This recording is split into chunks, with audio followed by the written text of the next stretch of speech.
ଆଜ୍ଞା ନମସ୍କାର।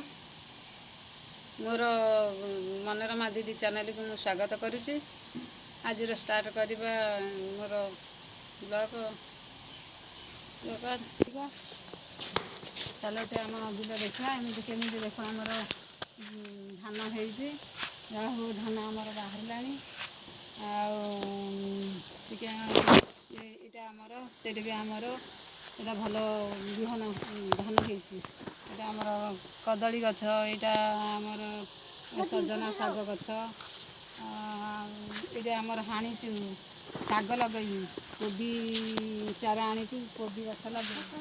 ଏଇଟା ଆମର ଲେମ୍ବୁ ଗଛ, ଏଇଟା କାଜୁଛି ଲେମ୍ବୁ ଗଛ। ଏଇଟା ଆମର କୂଅ। ଆମର ସୁବିଧା କ'ଣ କି ପାଖରେ କୂଅ ଅଛି। ଯେକୌଣସି ଫସଲ ଲଗେଇଲେ ଆମର ପାଖରେ ପାଣି ଦେବା ପାଇଁ ସୁବିଧା ହୁଏ।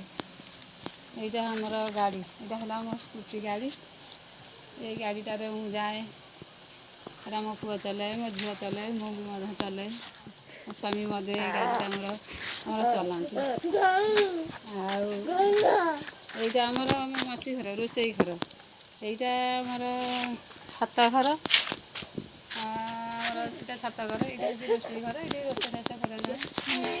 ଏଇଠି ଆମ ଗୁହାଳ, ଏଇଠି ମୋ ଗୁହାଳ, ଏଇଠି ମୋ ଗାଈ ବନ୍ଧା ହେଇଛି।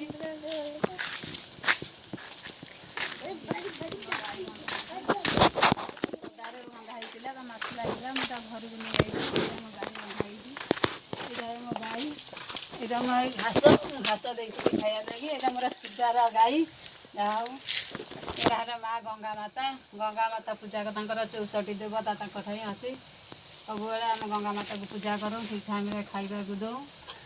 ପହିଲୁ ଭାତ ସବୁବେଳେ ତାଙ୍କୁ ଦିଉ। ଆଉ ଏଇଟା ହେଲା ମୋ ଗାଈ, ଭାରି ସୁଗାରିଆ ଗାଈ।